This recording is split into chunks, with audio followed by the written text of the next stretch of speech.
Alors pourquoi les Américains n'ont pas toujours la même version de l'information? Aux États-Unis, CNN, Fox News, MSNBC ont tous un point commun, ce sont des médias très puissants. Mais ils n'informent pas toujours de la même manière. Alors pourquoi deux Américains peuvent avoir deux versions totalement opposées d'un seul et même événement? Aujourd'hui, c'est vrai, l'Amérique, ce n'est plus une seule nation, ce sont deux visions du monde qui cohabitent, parfois difficilement. D'un côté, vous avez les États bleus dits progressistes, urbains ou encore multiculturels, et de l'autre, les États rouges dits conservateurs, ruraux ou encore patriotiques. Selon la dernière enquête Pew Research et de Gallup, plus de 80% des électeurs américains se définissent fortement comme républicains ou fortement démocrates. Et près de 60% d'entre eux disent avoir du mal à comprendre ceux qui pensent autrement. Un chiffre qui résume bien à quel point les clivages sont profonds. Alors si je devais résumer, je vous dirais, aujourd'hui, on ne regarde plus l'information pour être informé. On la regarde pour confirmer ce que l'on pense déjà. Quelque part, on cherche l'approbation. Et c'est vraiment typique ici aux États-Unis. Alors, de quoi ça vient? Je vous dirais potentiellement de plusieurs choses. Tout d'abord, peut-être un système éducatif qui n'apprend pas à décrypter les ressources. Imaginez une démocratie où des millions de citoyens votent, mais sans jamais avoir appris à distinguer ce qu'est un fait et une opinion. Aux États-Unis, c'est une réalité. L'analyse des médias n'est pas enseignée dans tous les États. Et donc la population elle est vulnérable face aux récits les plus séduisants, les plus émotionnels, les plus sensationnels. Et pas forcément malheureusement aux plus vrais. 37% des jeunes américains affirment qu'ils ne vérifient jamais la source d'une information, ce qui est grave. Et donc ça peut amener à l'ensemble des fake news que vous connaissez. À titre de comparaison, en Europe, il s'agit seulement de 18% de la jeune population.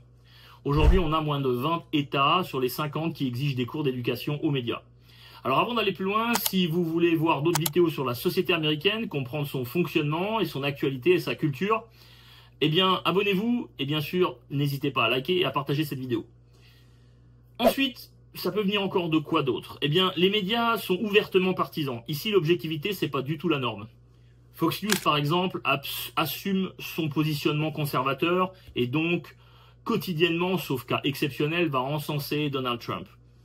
MSNBC revendique sa vision progressiste, certains diront que CNN tente de jouer l'équilibriste entre tout ça, mais en réalité, c'est également une chaîne socialiste assumée, et ces dernières s'opposent systématiquement à l'actuel président.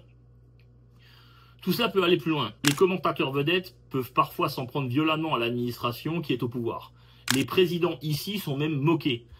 Alors on va prendre les deux exemples les plus récents. Pour Joe Biden par exemple, ses discours confus comme lorsqu'il appelle la vice-présidente Kamala Harris présidente Harris, lorsqu'il mélange des dates ou des pays, les médias iront jusqu'à diffuser en boucle les images péjoratives comme sa chute à répétition dans l'escalier de Air Force One. Tout ça, ce sont des exemples concrets et ils sont malheureusement nombreux.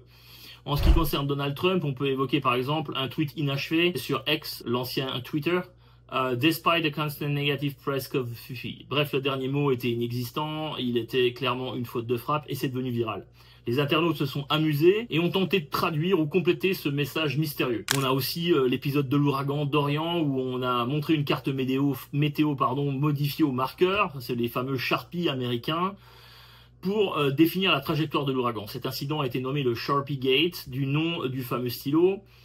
Et ça a été largement utilisé pour moquer le président actuel. Bref, les exemples, encore une fois, sont nombreux, mais ce n'est pas tout. Les présidents se voient attribuer des surnoms que les médias reprennent en cœur selon leur orientation politique.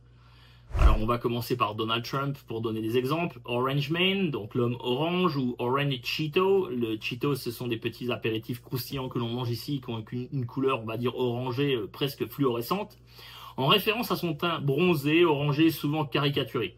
On l'appelle encore Tiny Hands, petite main, surnom faisant référence à la taille supposée de ses mains en vue de dénigrer sa virilité ou sa stature.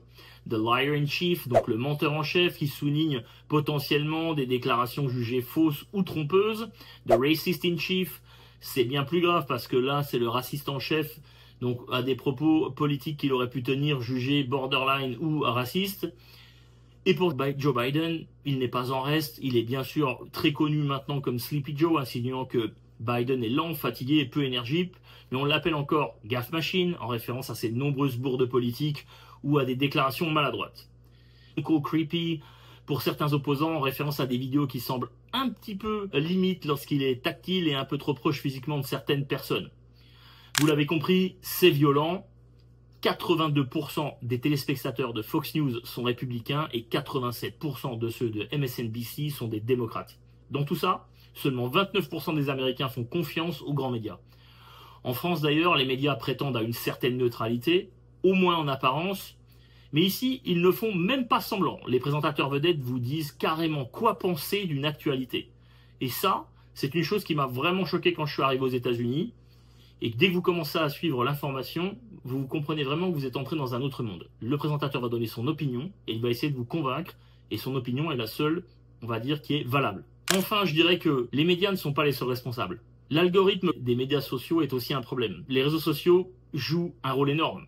Les algorithmes de YouTube, Facebook ou X, encore une fois l'ancien Twitter, nous montrent ce qu'on veut voir, pas ce qu'on devrait voir. Plus vous passez de temps sur une vidéo, plus cet algorithme détecte que le sujet vous intéresse et plus il va vous en proposer.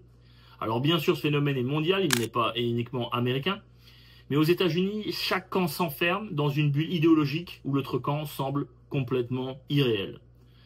En France, on est souvent surpris par le phénomène, mais on commence à voir les mêmes tendances sur BFM TV, France Inter, CNews et Mediapart. La grande différence, c'est qu'aux États-Unis, le financement des médias repose très souvent sur les abonnements ou sur des actionnaires privés très engagés politiquement. En conclusion, je vous dirais que le rapport à l'information aux États-Unis, il est plus émotionnel, il est plus partisan et il est également plus libre. Ça permet des débats plus intenses, mais aussi plus de manipulation. Alors pour bien comprendre l'Amérique, il faut notamment bien comprendre ça. C'était Fabrice, merci de m'avoir suivi.